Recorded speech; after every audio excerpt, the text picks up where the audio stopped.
thanks for joining this webinar. It's based on conversations we've been having with Sustainable Food Trust about building resilience in changing climates. So we'll hear from West Australian farmer Sarah Mason, who's on the screen there, and UK farmer John Palsey. From the UK, who will provide us with insights into their lived experience of transitioning into regenerative agriculture. And so before we begin, I'd just like to acknowledge that I'm dialing in from Whadjuk Noongar Boodja, which is the Aboriginal name for Perth, Western Australia. And I want to extend the acknowledgement to the traditional custodians throughout Australia, wherever you're dialing in from, honouring the continuing connection to land, waters and community these cultures have. May we pay our respects to elders past and present. So it'd be great to hear where you're all from. So if you'd like to pop where you're from in the chat, that'd be great. And yeah, if you know the traditional place name as well, that would be really cool to know as well. So my name is Bonnie Jupp and I'm here representing Regen WA, which is a network of over 2,000 farmers and stakeholders who are interested in the adoption of regenerative agriculture here in Western Australia. So we run projects that enable information sharing and information sharing and on-ground support. And so we do that through demonstrations, field days, and are also involved in research as well. So we'll pop a link in the chat to our website if you wanted to have a browse of what we get up to, and a link to sign up to our newsletter for anyone interested. So as I mentioned a while ago, we connected with Sustainable Food Trust who helped bring this webinar together. And we've got May Wheeler online, who is based in the UK. And we brainstormed with us about having this webinar because there's a lot of synergies and challenges that we're all experiencing. So we thought it'd be great to bring everyone together and share that. So I will hand over to May now to give a quick introduction of herself and Sustainable Food Trust. Thanks, Bonnie. No, exactly. And I think really excited for this conversation, and hopefully at the end as well, everyone can join in. We can have a good kind of cross pond. I think pond's the right word, cross the globe conversation, which will be hopefully very interesting because we've been running lots of farm trials this year, mostly in the UK, and I think what's been terrifying is the impact that climate change is having. We have farmers in the Highlands in Scotland, we've got farmers in Wales who are struggling with drought and a loss of water. Their water reserves are running dry. So this is obviously challenges that you guys in WA have been dealing with and across Australia. And I think, yeah, lots of opportunities to share learnings. So I can quickly just run through just to give a bit of context around who we are. So I work for the Sustainable Food Trust, and our mission is basically to try and drive better outcomes for farmers. We're an organisation of farmers, for people and also for the planet. And we do this by trying to tackle key barriers to sustainability. And some of these barriers we see are around education and learning. So we have our Beacon Farms network, which launched last year. And that is trying to give children, but also adults and other farmers, access to a seeing is believing experience on farm, showing that, you know, where your food comes from, but also perhaps the kind of practices that are leading the way to better systems. And we also have the Harmony Project as well, which is looking at embedding principles of nature and sustainability into education. We have work around our local food systems, so looking at unblocking barriers to having kind of thriving local food. So in the UK, we have a big shutdown of local abattoirs, which means that livestock are being shipped to just a few locations. It's expensive and it's reducing a lot of access to, well, it's challenging to livestock producers. So we have our work on abattoirs there, and we also have Feeding Britain from the ground up. So looking what the productive capacity of the UK looks like and what kind of farming systems would work. And lastly, we have our true cost accounting, which was the work we begun a couple of years ago now in 2017.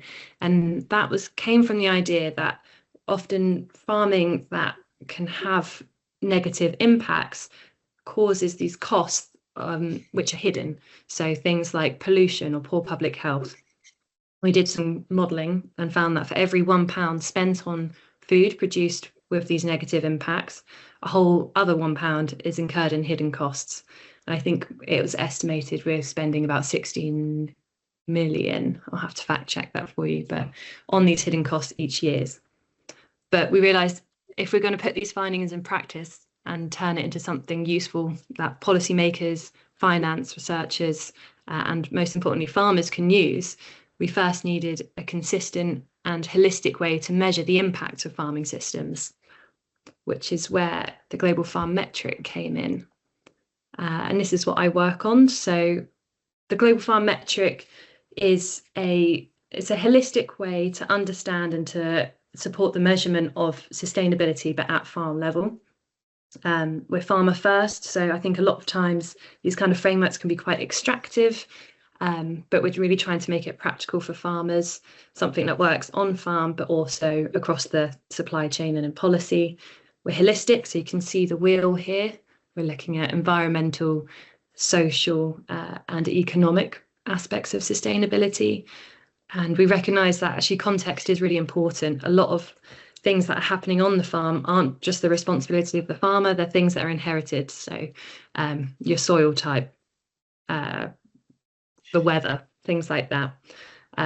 So I think a lot of the time farmers are getting penalised for things they can't necessarily control. And importantly, we try and focus on outcomes too. So are you achieving healthy soils, clean water, strong biodiversity, without focusing on practices? So recognising there's 100 ways to skin a cat. One practice isn't necessarily going to be right for your land. And so it's focusing on monitoring what's going on in the long term. And we've done this by developing it and testing it across the world. So over 500 farms across 23 countries and 6 continents, which is where we met the folks at Region WA. And we've been testing it by looking at how the framework can be used to help build knowledge and understanding. So kind of trying to get beyond that carbon tunnel vision. We've been using it to evaluate existing systems and frameworks. So often lots of initiatives or tools are very focused on one part of the system. And by having this kind of comprehensive look, we can see where the gaps might be. Using it to build a common language so we can all start to kind of go beyond the idea of sustainability as something that's, I don't know, only a few farms can do, or it definitely means organic or whatever. It's kind of trying to take the politics out of it as best as anything can. And we've been using it to underpin measurements. So going onto farms, collecting the data and helping people to baseline that so they can build on it and repeat the measurement over time, see what might be improving, what might not be, where there might be trade-offs, and aggregating that. So seeing how we can take all that farm data, use it to drive investment onto the farm, and align data sets as well. So that is the GFM in a nutshell. But we're not here to hear about that. We're here to listen to the farmers. So I'll pass back to you, Bonnie. Thanks, May.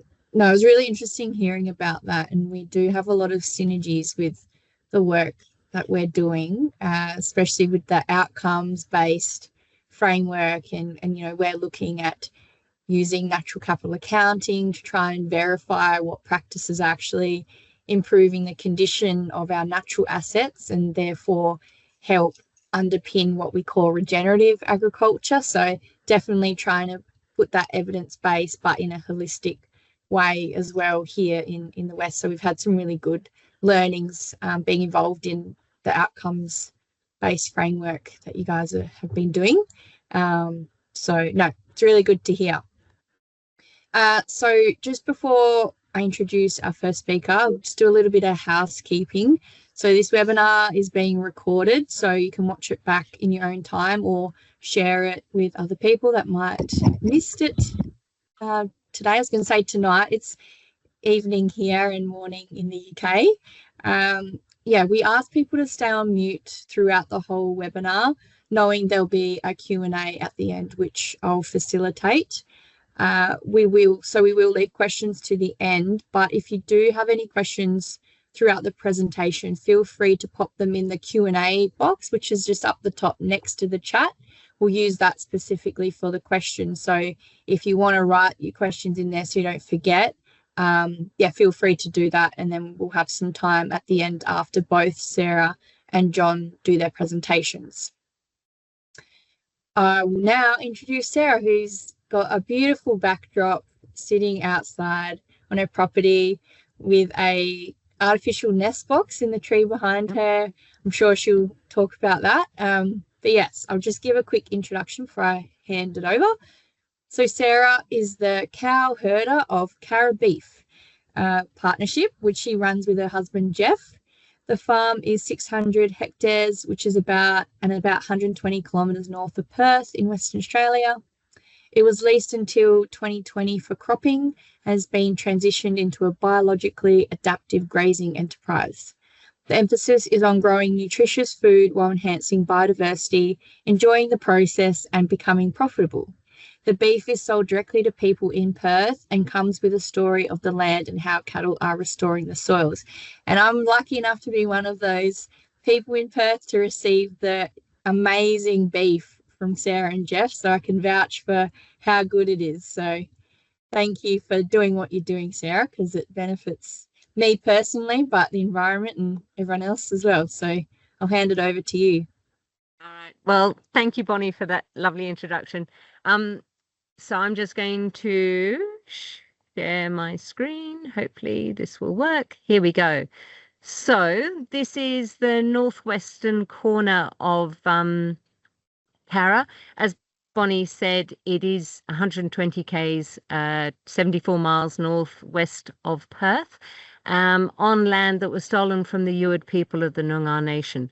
And we view ourselves as custodians for this land. If there's a bit of background noise, it's because I'm outside. Our internet reception isn't very good inside the house.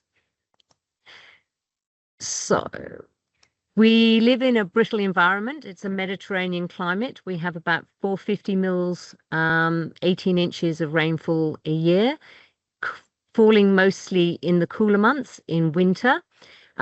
This area has been under English-style agriculture for about a century. However, not this particular patch of land. Where I'm standing now was still bushland when I lived in Perth in the 1990s, which is a little bit weird coming from England. The story starts really with my mother, who used to have a farm in Cornwall, England. When that got sold, she wanted to buy more land. She's always been forward focused and a bit alternative. So her criteria were it had to be organic, big enough to lease so that the land could pay for itself. She wanted bushland on it, tall trees, and a river. So slight technical difficulty. We found this place, which we call Cara, in 2001. It did have only 2 of the requirements, but it felt right. And it was 33% bushland. Now it's actually only about 50% is arable. In the first few years, we concentrated on lots of land care plantings. These are some of the seedlings we have planted, about 20 centimeters tall when they go in. That's about 10 inches. And we also fenced off all the remnant bushland and the riparian zones. This dam has always been saline and is too salty for stock. So it was one of the first areas that got fenced off and revegetated in 2001. At that time, and the land was leased out, Jeff and I did lots of sort of workshops, biodynamics, compost making with Elaine Ingham, Joel Salatin, holistic management, Gary Zimmer, all those sorts of things. We were actually living in Perth at the time. These are Carnaby black cockatoos. They're rare and endangered, but they breed on our farm. So in the background, you could have seen when you saw me, and there was a hollow bit in a big bit of tree, really, in an old tree. And that's an artificial nesting hollow for them. Wanting to make the habitat better for the natural environment, for the natural birds, is what motivates us. Ooh, I think I've gone too far. Sorry about that. We actually did do farming in 2009 to 2011. We did export oat and hay, but it was the worst 3 years for that crop in our district, and it put me off farming for a decade, so it was back to leasing. Anyway, I think, I'm sorry, I'm going to have to just go back. I've skipped.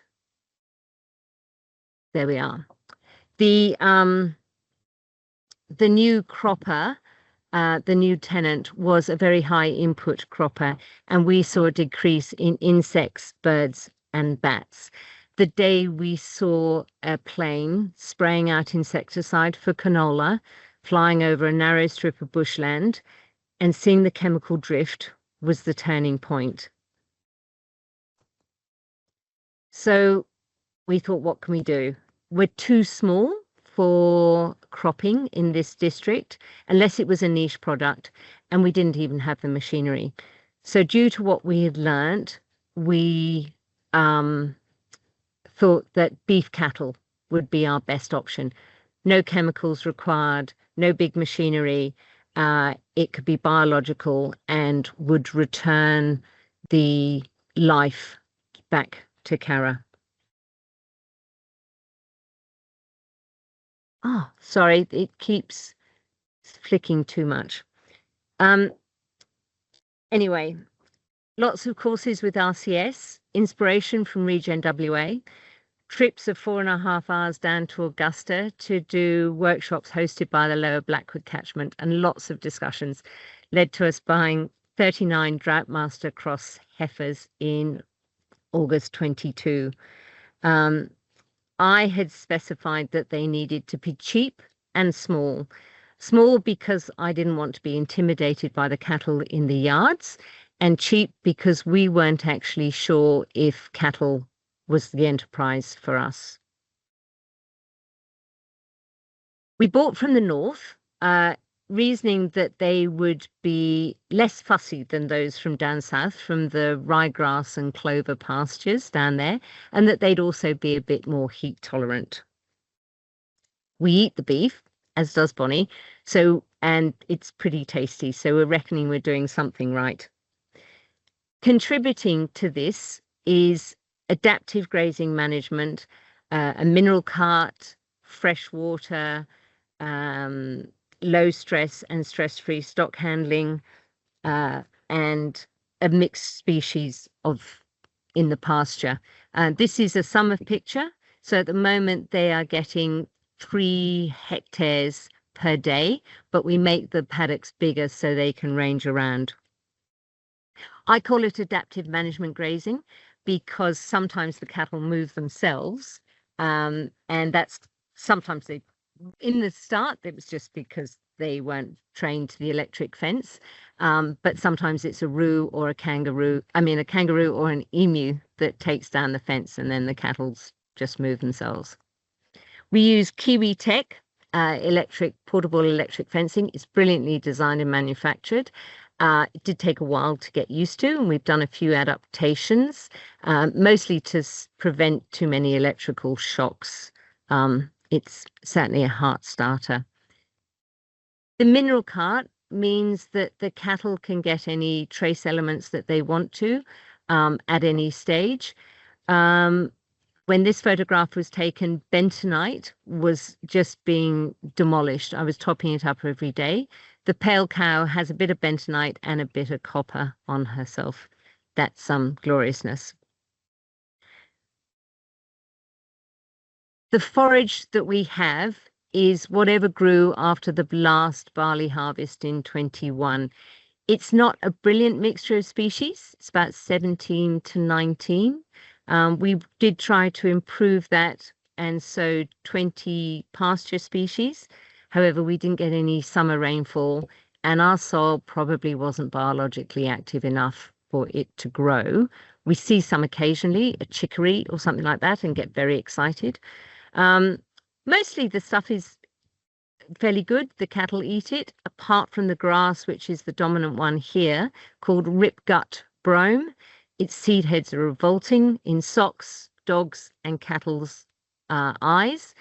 However, it does produce a really good ground cover during summer. We don't have any piped water, so water is filling the trough from this 3,000-litre water tank, which is towed behind a tractor. It does mean we know exactly how much water is being consumed and that it is of good quality. We have 2 dams. One has been fenced off and is fresh enough for stock, and another one is small, unfenced, but would run dry. It's our emergency supply because it's accessible from both sides of the farm, and the cattle have actually utilised it when this cart had a problem and ran out of water. So it's a good emergency thing. Our cattle are mostly relaxed, although Starry here isn't looking too happy. Given that they come from the Pilbara, they've got much calmer. The Pilbara people aren't renowned for handling their cattle regularly. But we move them every day, so they've become very accustomed to people. The lines on her stomach are what are known as happy lines. Looks as though someone's run their fingers through her coat. So that's, we are happy when we see the happy lines. We yard wean our cattle. Means that the cows can drift away. After about a week, they don't come back for their calves. Less stressful for everybody. We feed them hay and supplement it with cut forages from some of the plantings like saltbush or acacia saligna. It also means I can walk them through the race and the crush to educate them. And as a result, the yearlings are so much better behaved than their mothers because of the time I put into them last year. We're ruthless in our culling. Any cows that snort at me in the yards are gone. We want nice temperament and smaller framed animals. We've implemented a lot of the RCS principles. So we run one mob apart from at weaning. It took a while to get used to the grazing chart, which is what I've got pictured here. That's another RCS principle. I have referred to RCS quite a bit because I feel that if we hadn't done their courses, we wouldn't still be farming because it would have been all too difficult, too disheartening. But I just realized that, yeah, it could work well. This year, we realized the importance of a grazing chart because I saw that the cattle seemed to be eating more than I expected every time I moved them. Even though we had the same numbers of cattle, we had more LSU, which is large stock units. It was a beginner's mistake because the 200 kilo calves that we had last year, of course, have grown and they're now 400 kilos and are eating a lot more. So having looked at the grazing chart, realized we would run out of feed because we don't substitution feed. They just get what's in the paddock. We weaned 3 weeks early and we sold 8 cows and 12 yearlings. We probably still have to sell a few more. This year, we trialed moving the mob 4 times a day. It's very time consuming, but we wanted them to have the best opportunity to have some weight gain and be in better condition for the AI program using Nguni genetics. That's a South African breed. It was fascinating to see how they behaved because they'd be lying down ruminating. I'd move them, they'd be up grazing, and they certainly all had gut fill. After the AI program, we brought the bull in.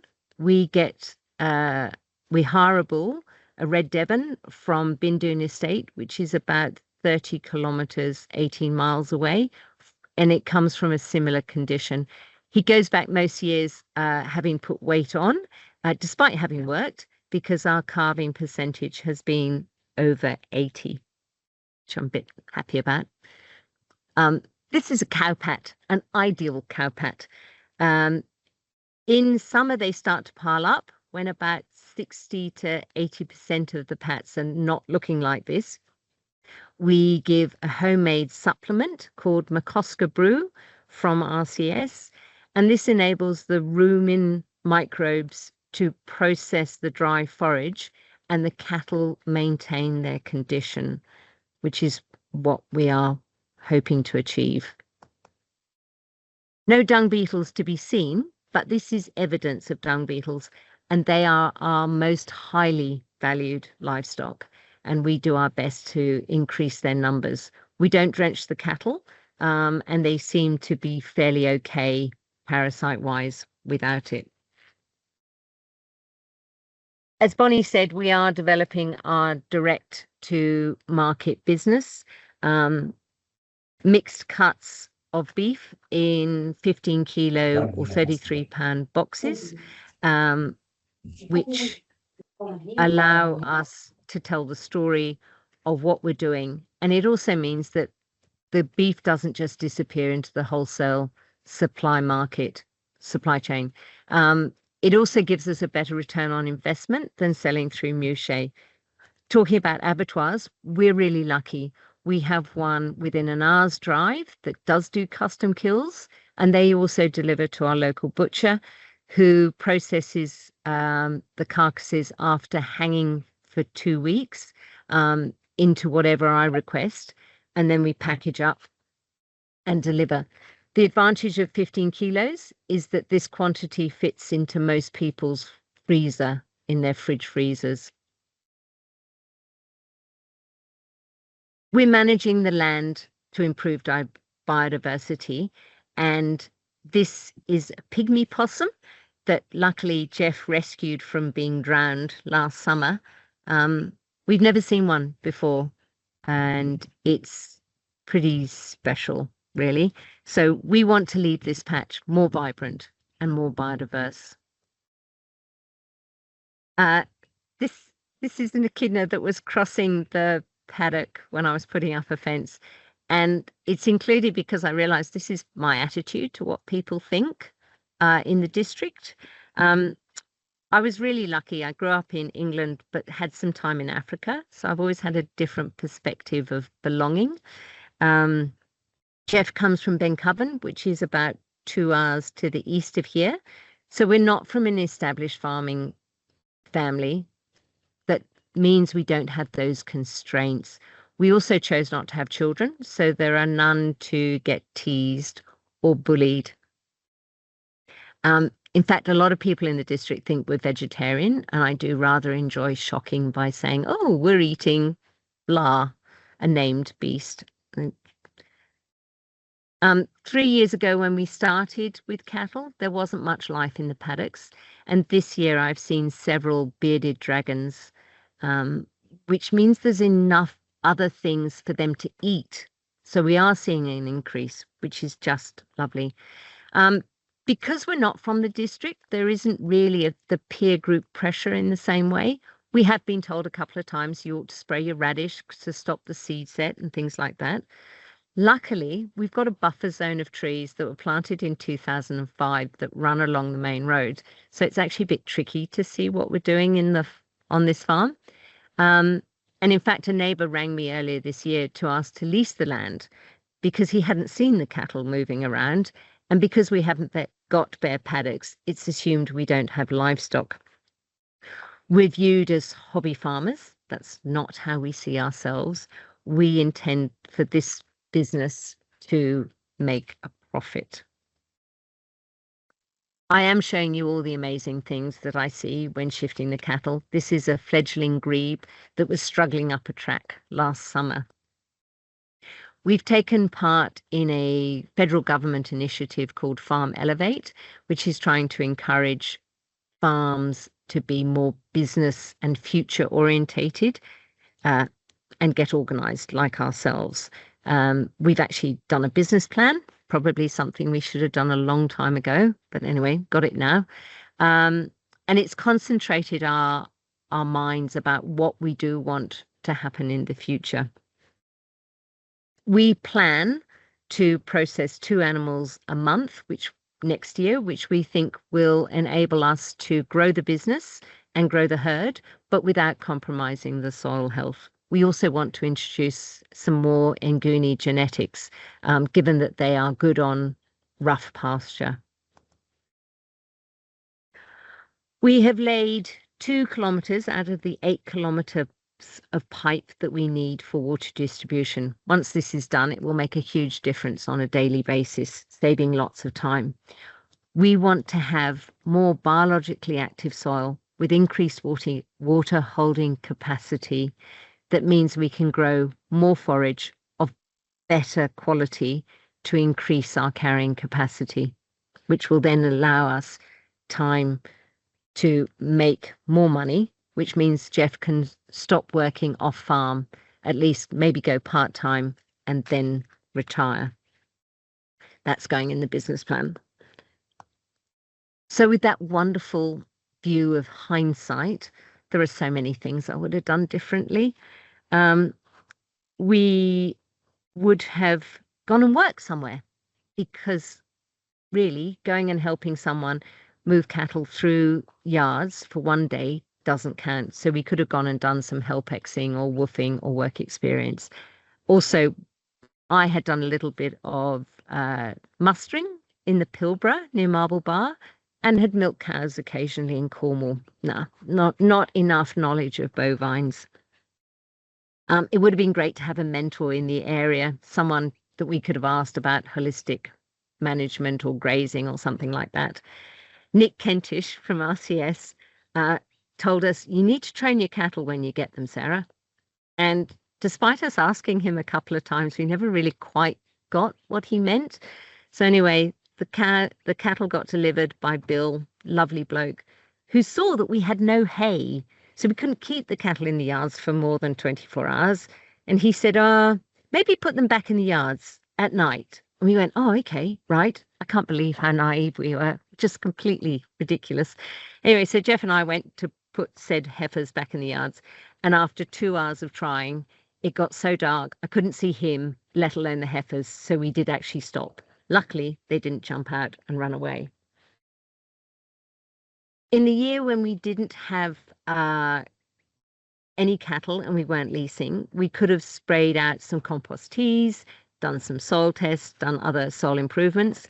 This is us making up a foliar spray this year, which did get sprayed out in various bits and pieces, particularly on a triticale trial.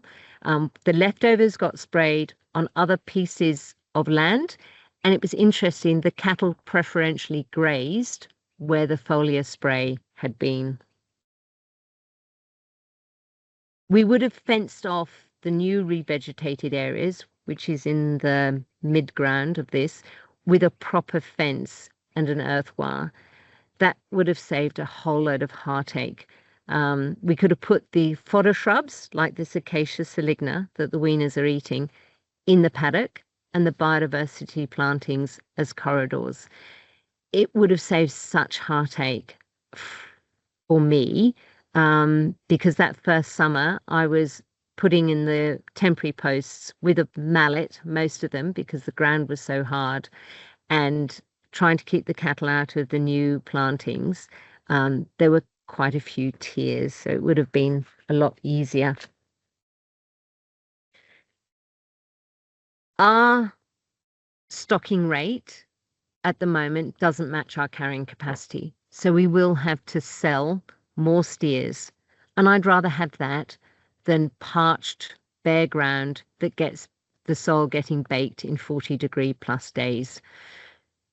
I see lots of new insects. This one is an owl fly, and I enjoy monitoring the health of the cattle, the soil, the bushland, and ourselves, because it means I learn and get challenged, and mostly enjoy this amazing land that we live on. Thank you for letting me rave about my passion of managing Cara in a regenerative way. Thanks, Sarah. That was amazing. So Thank you, good. Bonnie. Yeah, if anyone has any questions for Sarah, you can pop them in the Q&A box up the top, and we will have time at the end to go through them. So yeah, no, that was wonderful. So now we'll get inspired again as we hear from our second speaker, John Palsey. So I'll give a quick introduction before handing over to John. So John is a 4th generation mixed farmer and director of Shimpling Park Farms Limited, farming 650 hectares in Suffolk. John farms an additional 980 hectares for neighbouring farmers under various agreements. All farms are managed organically, with the first farm being converted to organic production in 1999. Since then, he has improved the farm soils and increased biodiversity, alongside profitable food production. Crops grown include an array of legumes and cereals, as well as some specialty organic crops, and some within an agroforestry system. Diversifications on the farm include environmental schemes, commercial and domestic rentals, and renewable energy projects. And John is a fellow of the Royal Ag Societies. So really keen to hear more about that, John. So I'll hand it over to you. Thanks.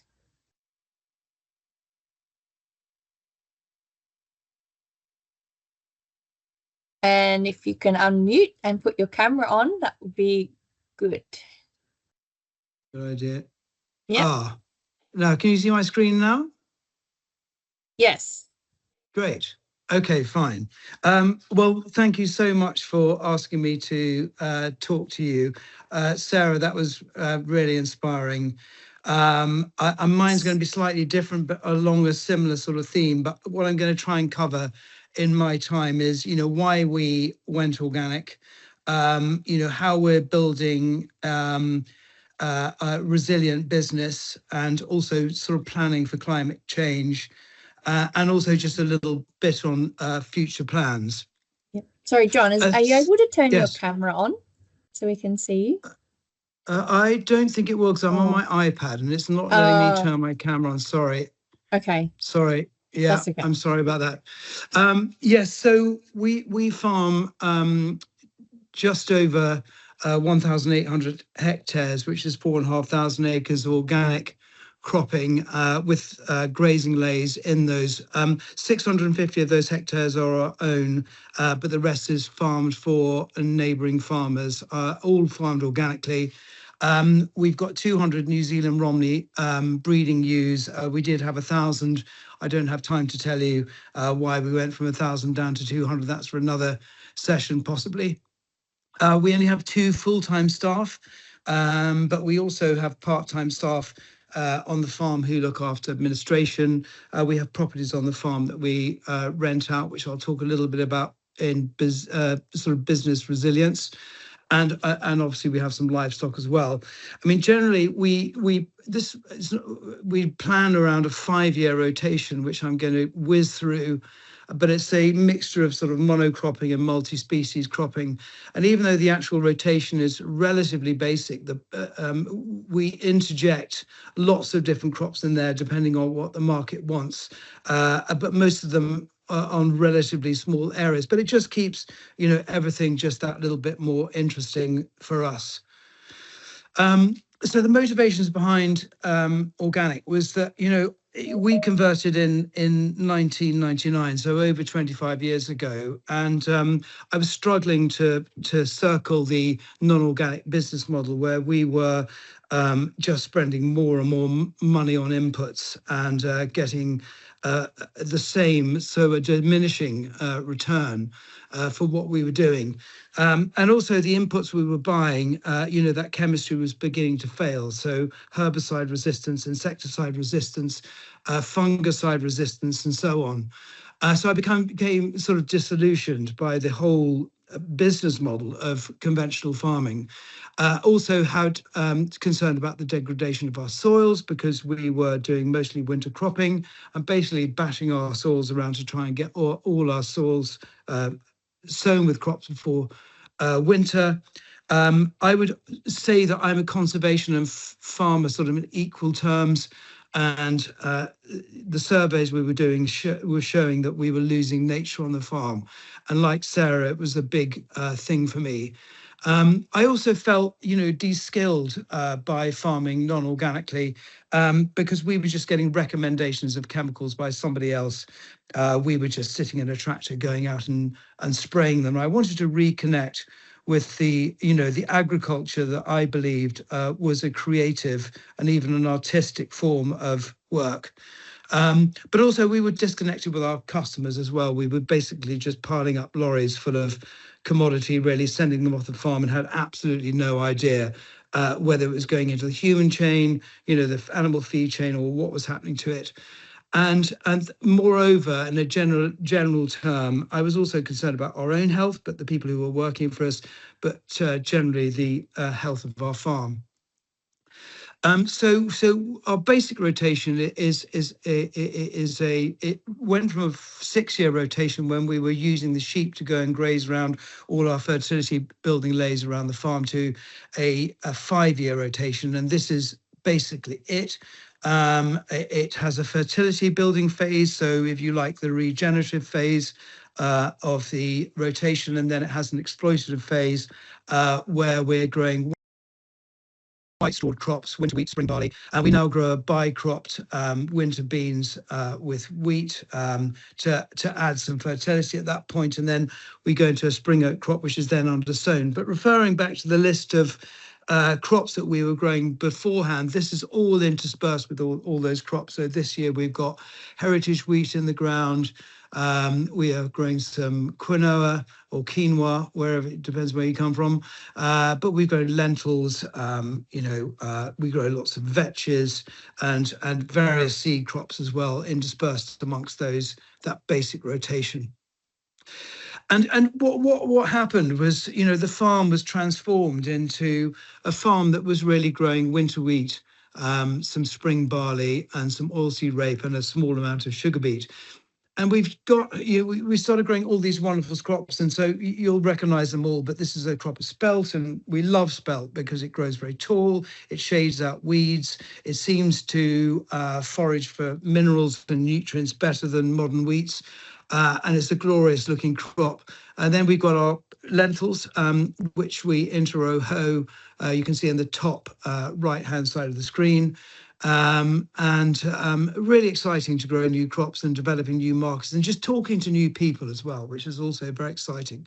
And then underneath that, we've got our bi-crop of winter beans and wheat. And I think that bi-cropping for us has been the solution to lots of different things. So in terms of growing fava beans on the farm, on our side of the country, we suffer quite badly from either chocolate spot or bean rust, which are two fungal diseases. And when the beans defoliate, they yield absolutely nothing. So if we grow them with wheat, if the beans do have a bad year, then the wheat takes up the slack and also uses a bit of the protein, a bit of the nitrogen. The beans are fixed in the soil, and very often we get a milling wheat rather than a feed wheat after that. But also the other thing is that the wheat also helps a sort of broadleaf crop when it defoliates to continue to shade out weeds when it comes towards harvest. So it's a sort of reaction against needing a fungicide or a herbicide. So the whole thing changed, everything changed, our mindset changed, everything changed to be able to grow a rotation successfully without use of chemicals. Any chemicals at all. And also we got sheep back onto the farm, which although at the moment they are used sparingly, only when it's appropriate on the arable rotation in terms of grazing our lays, but also grazing our crops as well when it's appropriate. They're obviously also generating an income from that part of the rotation, but mainly they're used on our permanent pastures now. So what have been the benefits? Well, one of the major reasons for converting was that we were just making no money out of conventional farming. And so we converted the farm in 1999. So you can see this is where we were pre-conversion. So I put two sets of figures from our accounts. And it's convenient for me because it shows turnover and other operating income. So turnover is basically the income from farming, and other operating income is income from farm diversification. And the organic idea was really also a form of diversification at the beginning. But what I didn't realize at the time was it was going to bring lots of other sort of diversification ideas into the farm, building up our sort of financial resilience in our business. This was the next 10 years where we finally converted the sort of last bit of our farm into organic production halfway through this 10-year period. But what you'll see, sorry, from the first slide is our income from growing crops is relatively stable around the sort of £600,000 to £700,000 mark. Other operating income, i.e. diversified income, very small. And then gradually it starts to build until it comes up to nearly the present day, where you can see that our other diversified income almost equals the income from the farm. So we built more resilience into our business in terms of that. And that's come through various different channels, direct selling of some of our crops, renting out buildings that we no longer need because we don't need to store a whole lot of fertilizer or agrochemicals, and lots of other different things that I would go into another talk if we had time. And the other thing that happened is, of course, we have gone from 2.9% soil organic matter to 5.5%. And we did have some results back from our last soil tests of 6% and above. But we've built a huge amount of resilience into our soils in building that soil organic matter. We're on the east of the country in Suffolk and East Anglia, where we have a drier climate than the west. I'm not pretending we're as dry as Australia, but certainly having more soil organic matter in the soil does help in those difficult times.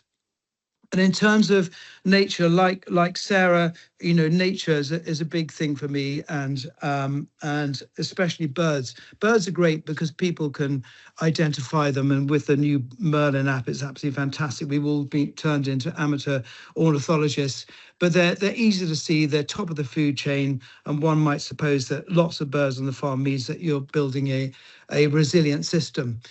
And so our first bird survey in 2015 and 16 showed a good list of red list breeding birds and also amber list breeding birds, and the winter as well. And we did a comparison to a farm that we took on, which was next door to us, which arguably had better habitat. We took it on, started farming organic. We'd been organic for 15 years by then, I think. And you can see the sort of massive difference between the bird surveys that we did on our farm compared to the next door farm, which we now run, and after 5 years they'd increased their birds by 25%, and it's continuing to go up. And our recent one shows that that it's still happening. We're still increasing the bird numbers, and in many cases, and if not, they're remaining stable, which has bucked the trend against other farms in our area. But it's not just that. It's we're doing surveys every year. We use the Suffolk Wildlife Trust, so it's not just me. You don't just have to believe John Pawsey's gone out there and made up some fictitious results. We get an in-person person in to do all of this for us.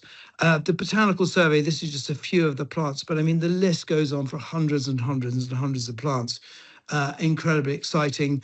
Dragonflies, we don't have much water on the farm. We have a small brook at the bottom, and then we have farm ponds, which we are maintaining and restoring, if not redigging old farm ponds that have been filled in the past. But even so, we had a good list of dragonflies. All I have to share at 11. Okay. And again, I'm sorry, somebody's breaking in. And pond surveys as well. Bees and wasp survey, we had the first East Anglian record, the Fringe's nomad bee. But I think our farms, have a lot of this stuff, but actually, until you go out there and survey it, you really have no idea. And it also helps turn you into an expert, because it means you can focus on the stuff that you've got rather than the whole gamut of wildlife that we can find out there. In terms of carbon, is that we've done our third carbon test, and on each and every test, we have been sequestering more carbon than we've been emitting within our business. So we are a carbon sink rather than a carbon emitter. And a lot of that's due to the buildup of our soil organic matter. I'm slightly dubious about all of these tests, I have to say, but I do believe that the travel of direction is positive in terms of the way that we are farming and dealing with nature and our natural capital and our soils on our farm. The other fantastic thing has been people, and that's been a big thing for us. Both Alice and I love being with as many people as possible. Alice does huge amounts of schools visits, and they come to our farm because we are doing something different. They want to see something different. So we do a lot of school visits, 25 to 30 a year. And equally, I host lots of farm walks as well on the farm. And do an equal number of those. And the great thing about having farmers onto your farm is when you're facing difficult times, in times of, falling returns, climate change, usually when you get a load of farmers in the room, the answer is in the room, and we all learn something. Hopefully they learn something from us, but absolutely, definitely, we learn a huge amount from people who are coming onto the farm. And also we've just started doing these food events as well. So the food, like Sarah, we're selling our own lamb from the farm and mutton, and also organic flour. We've got a baker on site, and so we sort of major on harvest festivals and different festivals and get local people in to come and cook and use our ingredients, which is really important. So just getting nearer towards the end and maybe future plans, we're currently sequestering more CO2 than we're emitting. Our rotations are getting more and more diverse in terms of not just single crops going in the field, but multi-species cropping. We're looking and have been planting trees and hedgerows ever since I've been here, and that's continuing. But I still think we have plenty of opportunities of building more soil organic matter, and we're looking into ways of doing that at the moment. So very briefly, because I'm going to run out of time, future plans, I have to put up a picture of my son. Nobody was coming back to the farm, and I was thinking, which cat's home am I going to give it to? But at last I've got one of my children interested, which is probably the most exciting thing that's happened over the last 5 years. Again, lots of multi-species cropping, robots. I mean, I think we're going to see over the next 10 years some incredible changes on our farms in terms of the disruption. I think robots have got a place to play in that. Everyone gets terribly worried about it on the farm because they think they're going to be losing their jobs. I don't think they're going to be losing their jobs at all. I think they're just going to be doing different jobs, which are much more creative and really focused on the detail that we need to get into to really understand what's happened to our soils, to nature, and also the quality of food that we produce on this farm. And in terms of the landscape that we farm, this is unashamedly borrowed from Charlie Burrell, who has a estate at Neppen. They've rewilded it, and this is looking at the English countryside and looking at the sort of singular use of producing food. We've recently been doing some studies on the farm to work out. We farm in an ancient landscape with no straight hedgerows at all, very different shaped fields, average field size, 25 acres. And some of them are reasonably unproductive in the way that they're all funny shapes. So we're looking at a model of just taking out all those strange shapes, rewilding them, and there's just growing food right in the middle of it. And if you look at the figures that we've done, the argument looks quite compelling. So a system where really nature thrives, but we are also still producing, a delicious food from our farm. And we had this is a picture of our farm and one of those sort of scrub mosaics we've sort of designed. There's an ancient woodland in the background, and this sort of scrub mosaic coming down from the woodland with some ponds dug and all this space for nature. But most of all, it's got to be fun. And, farmers, certainly at the moment in this country, having had 2 bad harvests, are a bit down on the mouth, and you've just got to find out how to make it fun. And that's a big thing for us. It's just got to be good fun. And secondly, it's got to make money. It's got to be profitable. Otherwise, it really isn't fun. Thank you. Thanks, John. That was going to- awesome. And oh, yep. If you can I need stop to now sharing. come off. Yep. Stop. How do I've just forgotten that. Have I stopped? Yeah. Yep. All good. Thank you. Okay. No, that was wonderful. I think it was so inspiring hearing the similarities with yourself and Sarah about having that health aspect and of yourself and the land, and then your produce as well, and just that having fun. I love that. But in reality, it does link to being profitable as well, to take that stress away. So loved how you had that spin on that. Really enjoyed hearing about the detailed metrics you're collecting, like all the species indicators and knowing what birds you've got, to help demonstrate or just communicate that you're building resilience to others. Because I guess farmers know well in themselves if their land is resilient. They see it and work with it every day, but to then be able to use things like measurements to communicate to others is such a great way to showcase what you're doing. So yeah, really value that.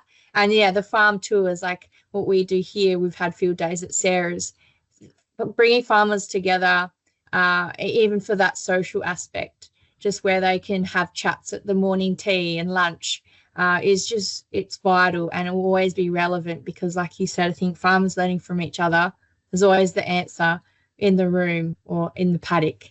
So it's really important, and it's great to hear that you host a lot too, and that that's a credit to yourself because it does. It's a lot to host as well. So really value that, both you and Sarah and others that do host farmer field days. It's really appreciative. So thank you. Look, we do have 5 minutes, but if you're both happy to stay on a little bit longer, in case we do get some more questions in the chat, I'm happy to go over time a little bit if others are. But we do have some questions in the chat. The first one's actually for May, which is about the global farm metric.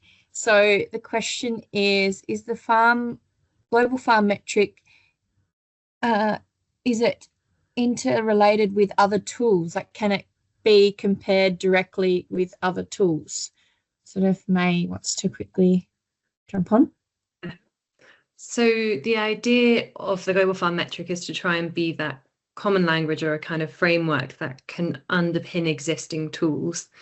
And I think the way that you can do that is by aligning existing tools using kind of either similar principles. So the idea that helping existing measurement systems shift towards more outcome-based metrics, towards more farmer-centric or practical indicators of sustainability that can actually help decision making.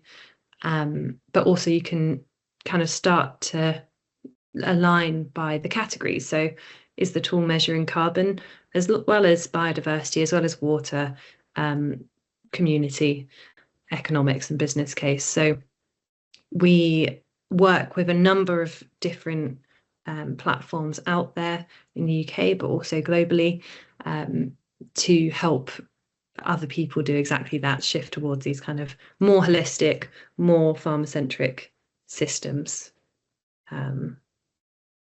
So in the UK, I think, does that answer your question? I won't take up too much time, but I think I put my email in the chat as well, but please do email me as well if you'd like to talk more. I can put that's a good idea. We can send out our contact details and a bunch of other links to resources as well. Yeah. So, cool. Thanks, May. Next question's for Sarah. How do you manage internal parasites? I heard you say do not drench your animals. We don't drench because that would kill the dung beetles. Because they move every day in the growing season, you break the cycle of the intestinal worms, and then in summer, even if they're in an area for 3 or 4 days, it's so hot that any worm larvae or egg is not going to survive out here. They just get fried. We also do put apple cider vinegar in their water. They get 500 mils a day, and they do have access to sulfur, copper in the mineral cart. And yeah, look, I haven't done any testing, I must admit. I just go on what they look like. Their condition indicates that they're okay. That's good. Yeah, I guess it's about the outcome, and if they're healthy, then that's good. Yeah. Yep. I guess if you did have the situation where you did have to drench, would that be a tool or an option you'd have to consider? We would, but look, we did have one cow that out of the original ones that we bought that just never looked healthy. She could never hold weight, and we actually did sell her because our reasoning is they need to be able to survive on this property. We've got a breeding herd because then we're going for the epigenetics. If they can't survive here, we're not going to mollycoddle them, although I'm sure lots of people think I do. Feeding them special treats. But no, it does need to be practical. Yeah. We're not certified organic, but we run on organic principles. And we also use some biodynamic stuff in there as well. Yeah. It's good approach. Next question's from Tibby, my colleague. It's for John. Did you face any challenges during your transition to organic? And if so, how did you overcome them? The biggest challenge was probably me. It's just changing my head into an organic farming head rather than a conventional farming head, because I was trained conventionally. And so I was the biggest problem. And I just got over myself. Good answer. Oh yeah, interesting. Well, I think the knowledge is out there. You just got to listen. It's about listening and observation, and I wasn't doing either of those things. Oh, thanks for sharing that, because that would have been hard to go through that as well, though, and that self-reflection as well. Yeah, so there's a couple more questions in the chat box. If you do have questions, please pop them in the Q&A box, just so it's different to the chat. I'll go to the next one. So this is from Dan Crooks. Hi, John. East and Anglia is one of the most drought exposed countries in the UK. It's interesting to learn what you're doing. Are you valuing natural capital on your balance sheet yet, in line with your carbon valuations? So the answer to that is not yet, because we are on a big landscape recovery project pilot at the moment across 18,500 hectares, where we're connecting ancient and secondary woodlands, really from Bury St Edmunds all the way down to the Dedham Vale. So it's across the middle of Suffolk. And we are working with a company called Replanet, who are looking at how we're going to value our natural capital and potentially carbon. So we're looking at a carbon plus model where we are selling potentially carbon if we are at net zero in our own businesses, but there'll be a biodiversity bit attached to that carbon to hopefully bring more value. I feel I'm still at the sort of point, I feel sort of reasonably skeptical about some of these things, because I think measurement is difficult.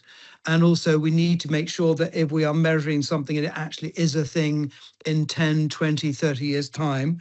And when I did our breakdown on if we were going to take out bits of our farm, as I talked about in my talk, I put in an environmental payment for scrub, but I didn't value carbon or any kind of biodiversity net gain.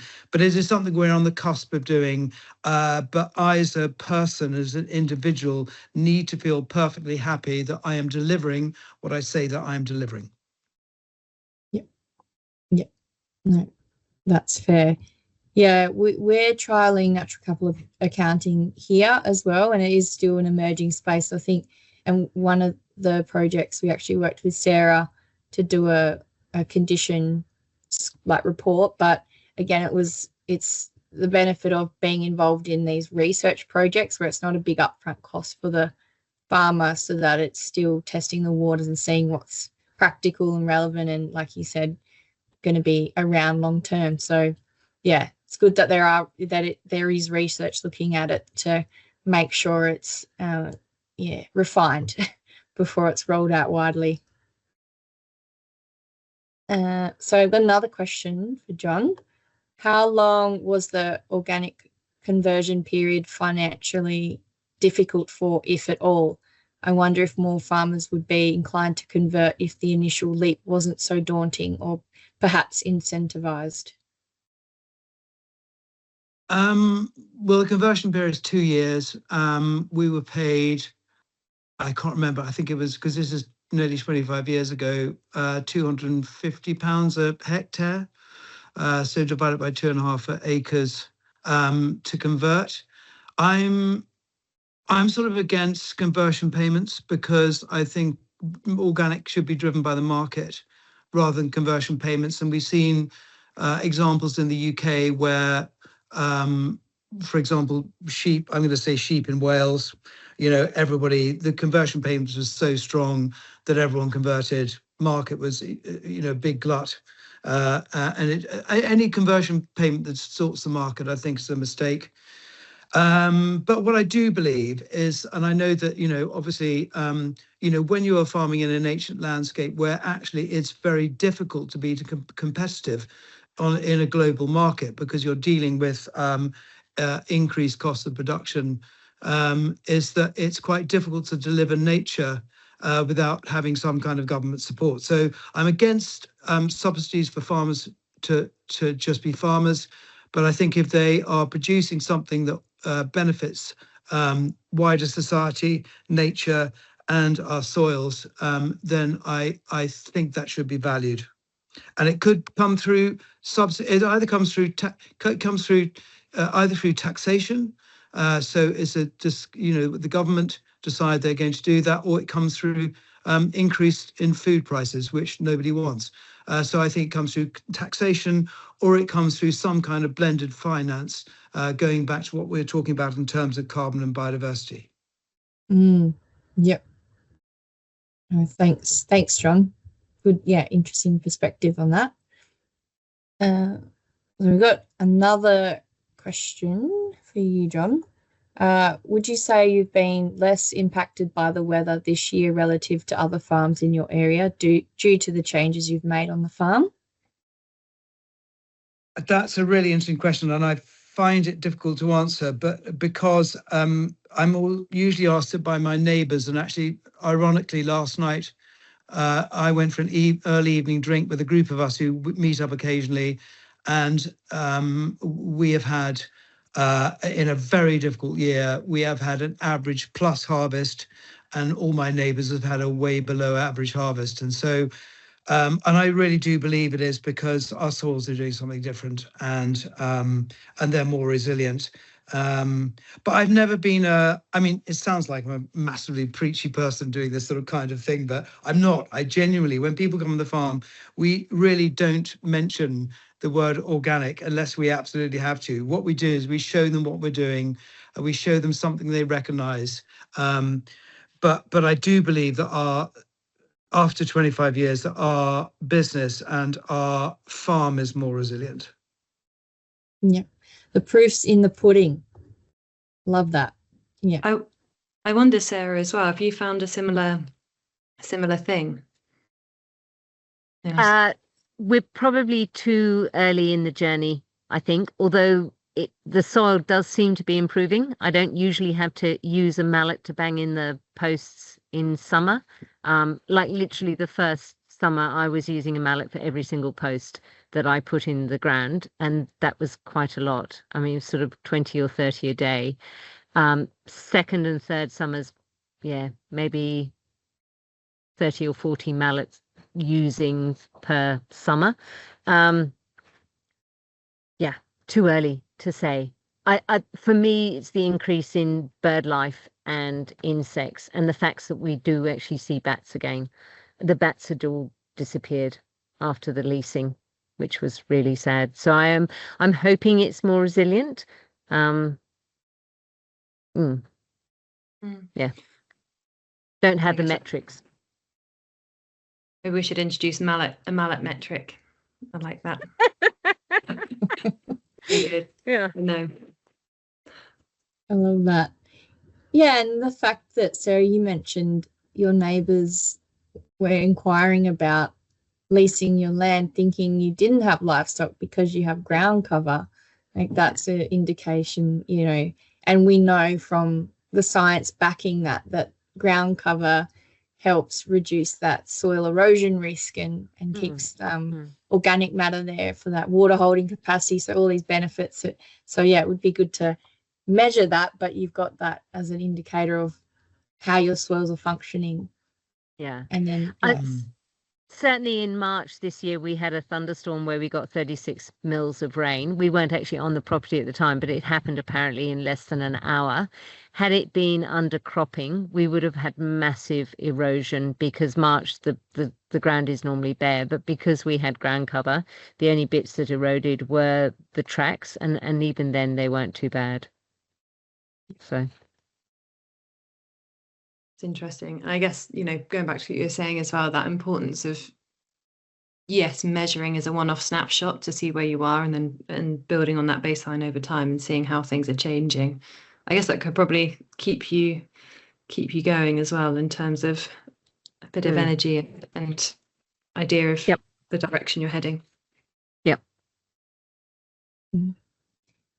There's no more questions, but if either Sarah or John or May, if you want to keep adding in comments.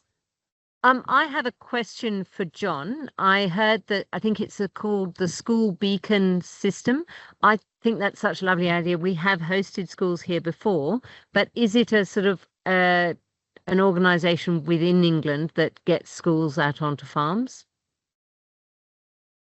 I don't know that we have got that organisation, Sarah, but we use the Country Trust.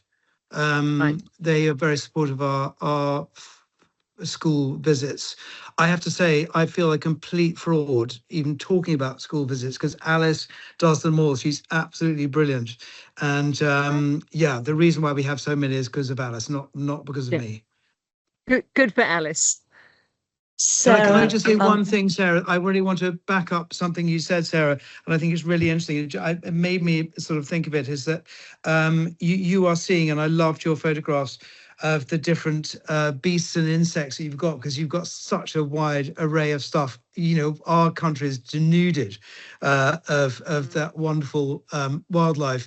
And I was the comment I was going to make is that you are already seeing stuff, and you said it was too early to really work out whether or not things were changing, but you can absolutely guarantee if the stuff that you can see is changing, all the stuff you can't see is changing too. Yeah, thank you. Yes, we are hoping that. Certainly more reptiles, including the snakes, but hey. Sarah, I was just going to jump into your question about Beacon Farms. The Sustainable Food Trust do run a program called Beacon Farms. And what we're doing is farms like John's, I think you're part of our Beacon Farm network.